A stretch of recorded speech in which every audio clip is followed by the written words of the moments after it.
विभाग के गाड़ी में जैसे नचनिया के माने जे स्टेज पर रहे के चाहिए कि कई रुसल वाली ओ समय के बाद याद करो और जाना घरी फसवा में बढ़िया मारवा कहले जे अर्जुन कहले के चल तू ना रहब तो हमनी के युद्ध जीतब जना चल चल हिता चल बहरी निकल और बताई जे जिंदगी में कबो हथियार नहीं खे चलावले और ओकरा का धनुष बांध दे देबो ओकर चलावे आई कल के बोल कल के चला रथ पर चढ़ा झौरा में हो अरे झौरा में ही तो बढ़ा बहिनी औरा के सिटी अरे झौरा में ही तो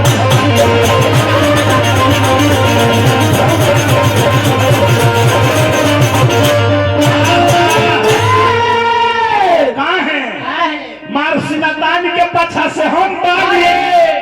अब जब शिखंडी के देखले भीष्म पितामह अर्जुन के रथ को तो हथियार अपन धो दिल दुर्योधन कहले कि दादा बंद चलाओ दादा बंद चलाओ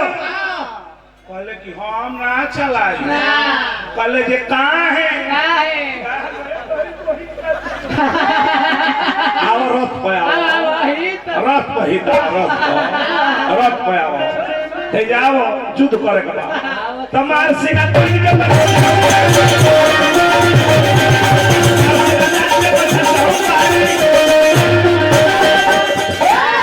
बन चला अर्जुन कहे बन चला अब जिंदगी में कबो धनुष बाण छुअले ना आ भीष्म पितामह जब देखले अर्जुन के रथ पर शिखंडी के तो अपन हथियार ध दिले काहे तमार सेना तुझ के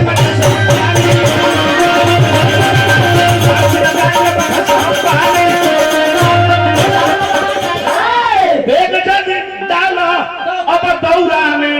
अभी तो बड़ा बहनी उमरा के अरे झौरा में